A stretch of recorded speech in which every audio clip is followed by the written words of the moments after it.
자, 세 번째, 내신 5등급 진짜 무서운 이유 라는 내용으로 준비해봤습니다. 저는 대성 입시연구소장 김원중입니다. 자, 내신 5등급 체제가 되면 내신 받기가 쉬워지나요? 라고 이제 물어봅니다. 25년에 고등학교 1학년이었던 학생 입장에서는 벌써 경험을 했습니다. 5등급제를 경험했죠?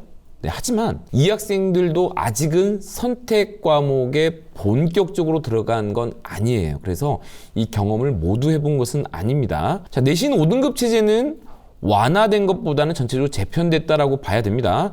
자, 오히려 내신 부담이 좀 커졌어요.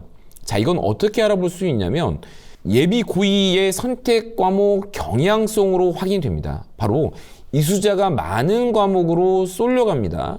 원래 취지는 원하는 과목을 소신대로 지원해서 좋은 결과물을 얻어내는 게 취지였어요. 하지만 결국 5등급제라고 하는 기존 9등급제 대비 좀 더 간격이 크긴 하지만 성적이 안 나왔을 때 그러한 부담이 결국 무색무취로 바뀌어가고 있다는 점이고요. 또 하나, 다시 새롭게 올라오게 되는 두 번째 학년인 예비 고일 학생 입장에서는 고교 선택의 경향성이 달라졌습니다. 자, 이미 언론상에서 나온 부분이 있는데요. 자사고보다는 내신 따기 쉬운 일반고로의 지원 경향성이 입증하고 있는 게 사실입니다. 자, 이 영상에서는요, 내신 5등급제 현실에 대해서 점검을 해보도록 하겠습니다. 잘 알고 있다시피 9등급제에서 5등급제로 바뀌는 과정에서는 기존 1, 2등급의 학생들이 대부분 1등급으로 3, 4등급의 학생들이 대부분 2등급으로 바뀌게 됩니다.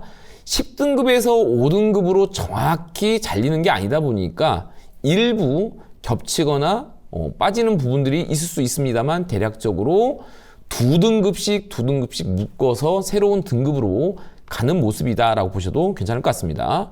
자, 또 하나 큰 차이가 뭐냐면 바뀐 5등급제에서는요, 거의 대부분 상대평가 과목들이에요. 과학과 사회에서 융합선택만 절대평가이고 대부분의 과목들이 상대평가입니다. 자, 그러다 보면은 기존 선배들의 경우는 상위 학년으로 올라가면 올라갈수록 절대평가 과목이 많아서 이 내신 부담이 좀 줄어들었거든요. 자, 그런데 이 2028 입시에서는 학년이 올라가더라도 2학년, 3학년 때도 상대평가가 비중이 매우 높습니다. 자, 그러한 부담이 있다라는 점도 큰 차이입니다. 자, 1등급 비율이 늘어나면 상위권 학생 수가 늘어날 수밖에 없습니다. 자, 대학은 1등급 내부에서도 변별을 하려고 여러분의 생기부를 자세하게 살펴볼 수밖에 없어요. 무엇보다 학생부의 내용, 그 질이 중요해지기 마련입니다. 과목 선택의 흐름, 수업 태도, 성취 수준, 그리고 상향인지 하향하는 건 아닌지 이런 것들이 모두 중요한 변수가 되겠습니다. 대학에서는요, 학생들을 단순한 평균 등급으로만 평가하지 않습니다.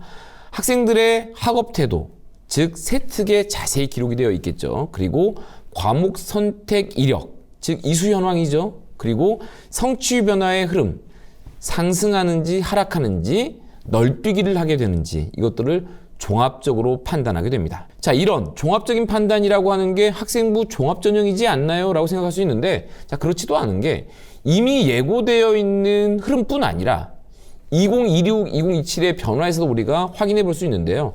학생부 교과 전형이 예전에는 교과 100% 비중이 컸다면 점점 학교별로 정성평가가 들어가는 교과의 정성이 반영되는 식으로 바뀌고 있습니다. 그리고 학생부 종합전형에서는 5등급제를 보완하기 위해서 또 학생부뿐만 아니라 수능 최저를 반영하고 강화하는 느낌입니다. 정시 모집은요, 기존 수능 100%였다면 이미 2027에서도 점점 내신을 반영하는 대학들이 늘어나고 있습니다. 자, 그래서 2028부터는 수능뿐 아니라 교과까지 반영이 돼서 이제는 수시, 정시 전체적인 전형에서도 보면은 서로 상호 보완적인 하이브리드 형태의 방식으로 바뀌고 있다는 겁니다.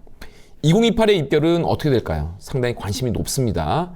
첫 학년이었던 2025년에 고등학교 1학년인 학생들이 대학을 가야만 비로소 이 정도 점수에서 이 정도 대학의 이 학과를 갈 수 있구나라고 하는 입결을 얻게 됩니다. 자, 이거 우리가 넉넉히 기다릴 수는 없잖아요. 그래서 저희가 시뮬레이션을 돌려봤더니 확실히 기존보다 내신 성적은 인플레이션이 있을 수밖에 없습니다.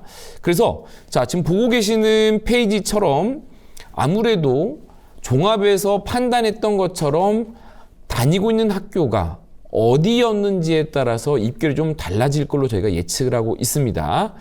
저는 내신 2.5등급, 기존의 2.5등급이 매우 상징적이다라고 생각을 하거든요. 2.5등급은 누군가에게는 서울 소재 하위권 대학을 지원할 수 있고 누군가에게는 고려대와 같이 수능 최저가 높은 학교에 지원할 수 있는 기준점이었어요. 자, 그 2.5등급이 바뀌는 5등급제에서는 어떻게 되느냐? 대략적으로 1.4 또는 1.5 정도랑 매칭이 된다라고 봅니다. 자, 그러면 여러분들은 1.4등급에서 1.5등급 정도의 점수가 결국 수능 경쟁력까지 합해진다라고 하면 상위권 대학으로 갈 수 있는지 아니면 인서울 대학 정도로 또 갈리는지는 또 달라질 거라고 생각이 됩니다. 그래서 자료에서 보는 것처럼 예상하고 있는 이 자료를 바탕으로 앞으로의 학습 전략을 세우는 것도 도움이 될 것 같습니다. 자, 정시에서의 내신도 상당히 궁금한 점이 많죠. 내신이 부족하면 정시 기회가 아예 사라지는가라는 그런 불안함도 있습니다. 절대 불가능한 시나리오입니다. 수시에서는 당연히 학생부 경쟁력, 즉 내신 성적이 절대적인 변수입니다. 정시에서는요, 너무나 당연하게 기존에 그래 왔던 것처럼 수능 경쟁력이 절대적일 수밖에 없습니다. 서울 주요 학교에서 정시 모집에 내신이 반영된다고 하지만 절대 변수가 될 수는 없습니다. 자, 2028 입시에서는요, 내신은 완화되는 게 아니라 오히려 정교하게 반영될 수밖에 없습니다. 단 한 번의 시험 성적으로 결정되는 입시가 아니라 과정 전체가 평가의 대상이 될 겁니다. 자, 정시의 비중이 줄어들고 있는 것은 사실입니다. 이미 2027까지도 확인되는 게 전국적으로 봤을 때 정시 비중은 20%가 채 되지 않습니다. 하지만 서울 주요 학교에서는 여전히 40% 수준 정도 됩니다. 자, 정시에서는 내신과 내신의 반영 방식이 다 다르고요. 그것보다는 수능의 경쟁력이 매우 큰 비중이 됩니다.